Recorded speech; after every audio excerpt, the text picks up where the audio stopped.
appelle l'islam de France, quoi, qui est l'islam soumis. Voilà. C'est-à-dire que nous sommes pour un islam français, nous ne sommes pas pour une colonisation arabe de la France.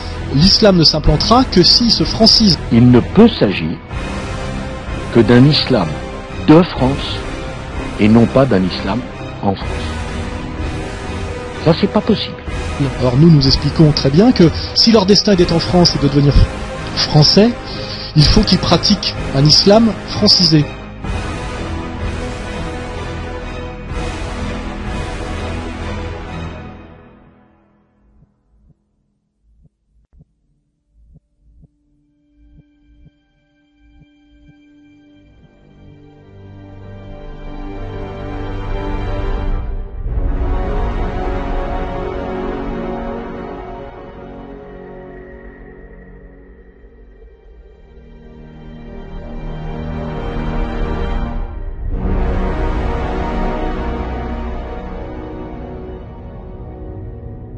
Et après, on a là-dedans des jeunes aujourd'hui, qui sont souvent d'anciens délinquants ou d'anciens paumés ou d'anciens rappeurs, qui se réislamisent sur un islam fantasmé qui, lui, est plutôt un islam salafiste, djihadiste, etc.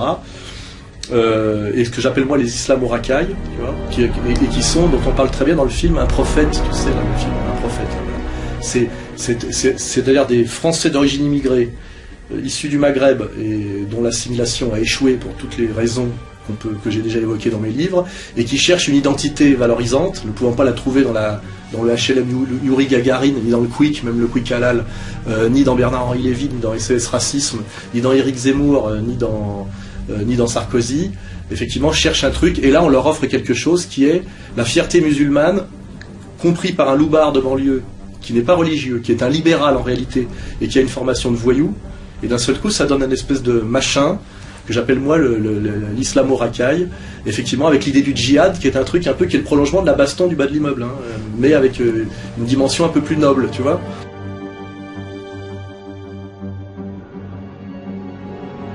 Ça ne veut pas dire que j'aime l'islam spécialement, ça ne veut pas dire que je suis soumis à l'islam, ça ne veut pas dire que je nie le fait qu'il y a un phénomène de réislamisation et d'islamisation en France par l'immigration, et de réislamisation des immigrés de culture musulmane qu'il était beaucoup moins il y a 20 ans, il y a 10 ans, il y a 30 ans. Hein, voilà. Et tout ça, effectivement, est la preuve d'un malaise social, d'un chaos de civilisation. Je veux dire, que des filles aujourd'hui qui ont été élevées pour être des putes, parce que c'est ça l'idée, veuillent porter le voile intégral, c'est très intéressant d'un point de vue du malaise.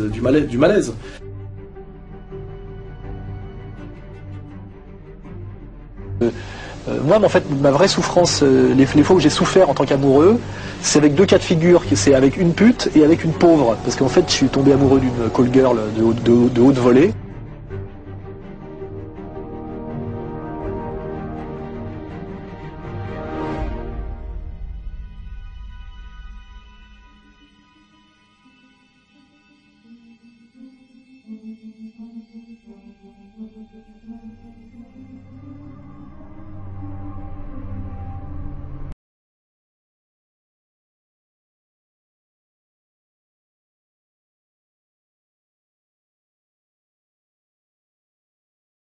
Les polémiques autour de votre travail, vous pouvez le définir, ça, un Français de souche? On va pas dire que c'est toujours pareil, ça existe un Français de souche, et en même temps quand on essaye de le définir, les frontières sont beaucoup moins strictes que ce qu'on croit. On va dire qu'un Français de souche dans l'esprit des gens, c'est quelqu'un qui est soit français depuis des générations, soit au moins originaire de l'Europe chrétienne, on va dire, et quand on oppose le Français de souche au Français de branche, on parle en général systématiquement, même si on n'ose pas le dire, du français issu en fait de l'histoire coloniale française, et en fait qui est un français issu de l'Afrique saharienne et subsaharienne, c'est ça qu'on veut dire, parce qu'on parle même pas du roumain, voilà. Mais en fait je pense que le distinguo est là, c'est des gens qui viennent du sud de la Méditerranée et qui ne seraient pas catholiques, en gros, c'est ça qu'on appelle pas français de souche, et les français de souche, ils peuvent être polonais, être là depuis que 2-3 générations, mais ils viennent de l'Europe blanche et ils sont catholiques, et c'est vrai que quand qu'on vient de l'Europe catholique, les étapes à franchir pour s'assimiler, même si on prétend être dans une république laïque, ce qui sont des abstractions, on sait bien que la France est un vieux pays chrétien et même catholique, et c'est sûr que un Français musulman est plus loin, on va dire, du logiciel de base français qu'un Français catholique, même si l'un est issu de la Pologne catholique depuis 2 générations et l'autre on va dire du Maroc musulman et qui serait là depuis 3 générations. C'est-à-dire quand même, c'est souvent pas la plus longue présence en France qui fait la différence entre le de souche et le de branche. C'est plutôt ce lien à blanc catholique. Hein. Et ça, moi, je suis pas là pour. Voilà, je fais pas de langue de bois. Ouais. Et c'est une réalité. Enfin, je veux dire, c'est un problème c'est une réalité anthropologique. Si ça reste à l'état de perception, ça va. Mais pour un Français, justement, vivant et travaillant en France depuis plus de 30 ans, devoir aller au tribunal pour dire je suis français, pour le renouvellement, j'entends là, de cette identité, ça peut être un peu. Oui, c'est bizarre parce que c'est comme. Mais ça, c'est des choses que les Français aiment bien.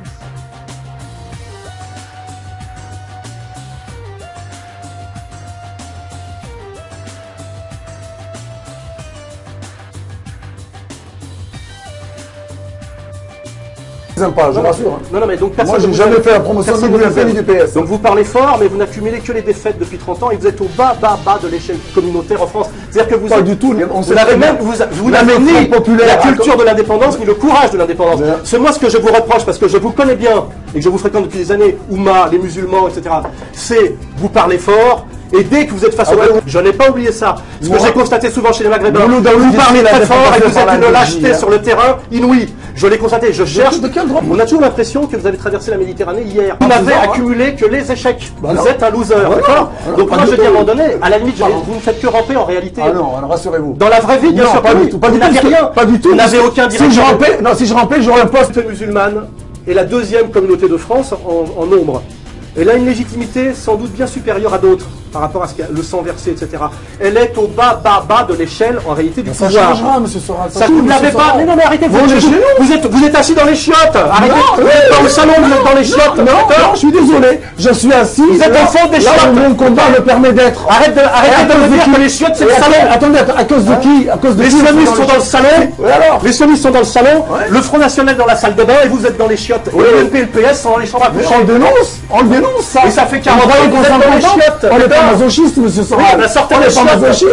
Je suis c'est pas Marine Le Pen qui vous empêchera de sortir les chiottes. Se faire leur place en France parce que c'est même mon intérêt à moi de patriote français. Je l'explique et vous demandez qu'on vous donne le pouvoir pour des raisons morales. Prenez-le le pouvoir. Vous êtes incapable de le prendre.